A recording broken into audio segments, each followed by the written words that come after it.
Hi, everybody. When we left off on a pretty big cliffhanger. So they were trying to talk to Mr. Reardon. Mr. Reardon was not being great, and Jonah got sick, went into the bathroom, and a custodian was in there saying, "Sorry, we made you sick. We didn't think you were going to get sick with that, but can you try to look into a file on Mr. Reardon's desk and memorize what you can?"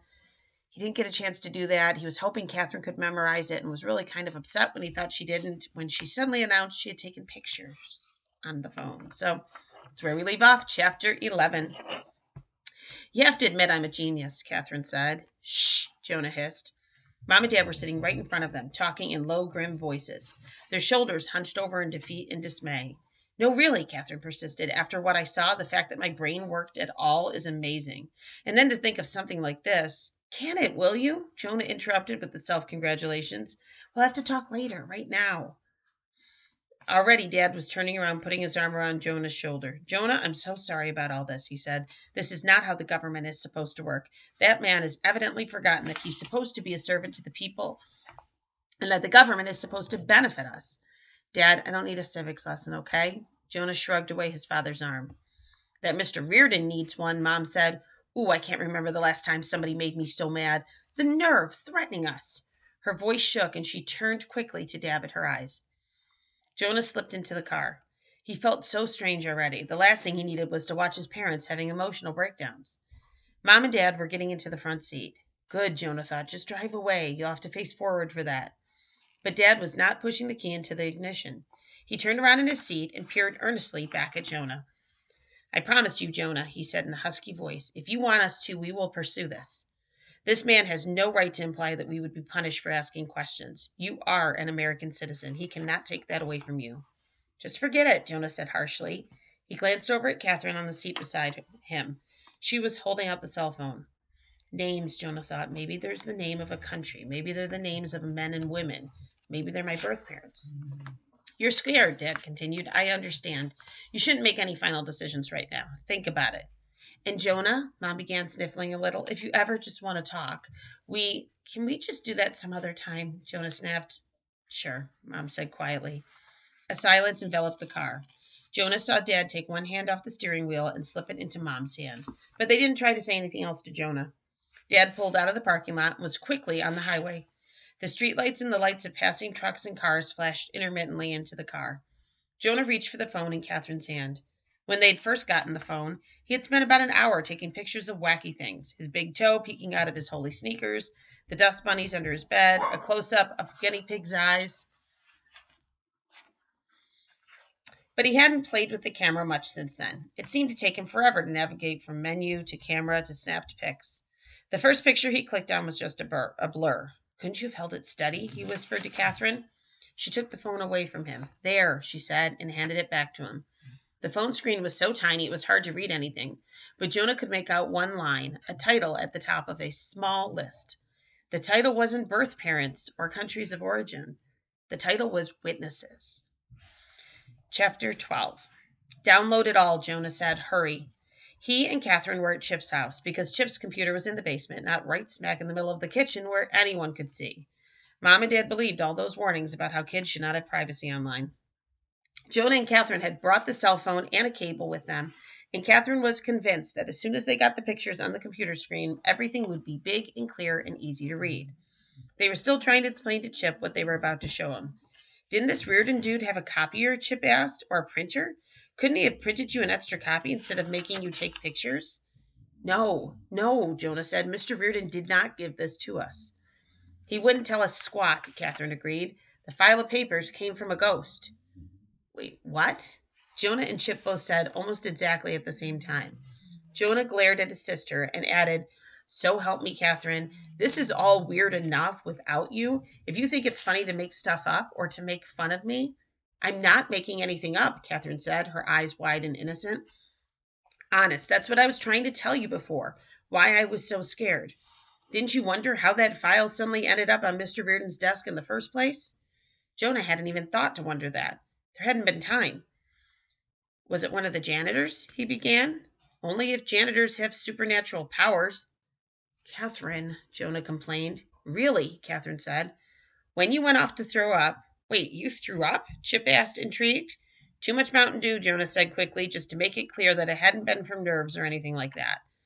Anyhow, Catherine continued, I looked away from the hallway because I didn't want to see anything gross. And then, right before you came back, this man he appeared.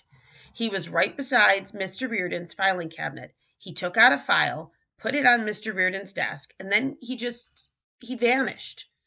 Maybe you blinked, Jonah said. Twice. There was a cruel edge to his voice. He didn't need this, not when he was already stressed out about what he was trying to see on the computer screen. I didn't blink, Catherine said indignantly. I know exactly what I saw. What did the ghost look like? Chip asked. Kind of wavy and see-through? Oh, amazing. It sounded like he was taking Catherine seriously. Maybe a little, Catherine said, tilting her head to the side thoughtfully. I mean, I didn't have time to look at him closely. He was wearing a gray sweatshirt and jeans, but he didn't look scruffy at all. She giggled. Really, he was kind of cute. Wait, brown hair? Jonah asked. Like cut short? And greenish eyes with kind of crinkles around them? Catherine nodded. That was the guy in the bathroom. Then the one that told me about the file, Jonah said. I don't know, maybe you missed seeing him walk in and out of the room. Catherine narrowed her eyes. Did Mom and Dad see him? She challenged. Jonah hadn't thought about that. Give me that phone, he said, reaching for the cell. It's still downloading. Here. Chip handed Jonah the cordless phone he'd used before to call Mr. Reardon. Jonah began carefully dialing their home phone number. Mom answered. You and Catherine will be home soon, won't you? She asked anxiously. It's getting kind of late. Sure, Jonah said, soon. We were just working on a project. He swallowed hard. Hey, Mom, this afternoon when I was, throwing up, did you see anybody walk out of the bathroom and into Mr. Reardon's office? No, Mom said. I mean, except for you. Why? Well, Catherine glared at him. Jonah decided to try another approach. I mean, I thought I heard footsteps, Jonah said. Like maybe there was somebody else in the bathroom with me, but then when I came out in the stall, there wasn't anyone there. Incredibly, that was actually almost entirely the truth. Was there maybe another door in and out of the bathroom, Mom asked. No, Jonah said. Well, then you must have been imagining the footsteps, because I was standing out in the hall the whole entire time you were in the bathroom, Mom said, and I never saw anybody come out of the bathroom but you. Jonah thought about this. It didn't make any sense at all. Did Dad see anyone, he asked. Jonah, if I didn't see anybody, how could Dad see anyone? There was no one there. Mom didn't usually get so impatient. Jonah could tell by her tense tone of voice that she was still upset from the meeting with Mr. Reardon. Why does any of this matter? Never mind, Jonah said. He hung up. Chip and Catherine were staring at him. There must have been a secret passageway or something, he said stubbornly, like maybe underground? Oh, and you think I could miss somebody coming out of a secret underground passageway? Catherine asked sarcastically. Jonah shrugged. He didn't think he could have missed somebody in a secret passageway in the bathroom either. But he wasn't going to admit that to Catherine. The picture's already on the computer, Chip announced. Jonah was glad about the distraction. The first photo that came up was lips. Oops, that was from Rachel's sleepover, Catherine apologized. Molly kissed the phone. She wanted to see what her print would look like. Do girls really do stuff like that? Chip asked, looking stunned. Jonah thought Chip probably needed a sister of his own, so he knew how stupid and disgusting this all was. Catherine skipped ahead through the pictures. She stopped at the first full shot of words. Witnesses, it said at the top. Then below it, Angela Dupre, 812 Stonehenge Court, 513-555-0184. You only got one name? Jonah complained. Well, the rest is in the next shot, Catherine said. I was trying to follow a pattern. Six shots per page, right side, left side, then down. Jonah supposed he really should be impressed that Catherine could have been so methodical only moments after seeing what she thought was a ghost. But he certainly was not going to tell his sister that. Catherine's angles were a little off, so she had gotten only 2 shots with complete names and addresses and phone numbers. The other 2 witness names that could maybe be pieced together from multiple shots. Jonah felt a wave of disappointment. What good does this do? He asked. These people could be witnesses to anything. They probably have no connection to me except for some strange guy in a bathroom that wanted to mess with my mind.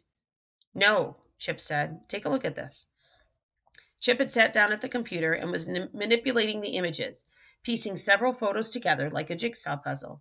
The second sheet of paper in the folder hadn't been titled Witnesses. It was titled Survivors. And the last 2 names on the list, those names were very familiar. Those names were Jonah Skidmore and Chip Winston, their names. And we'll stop there.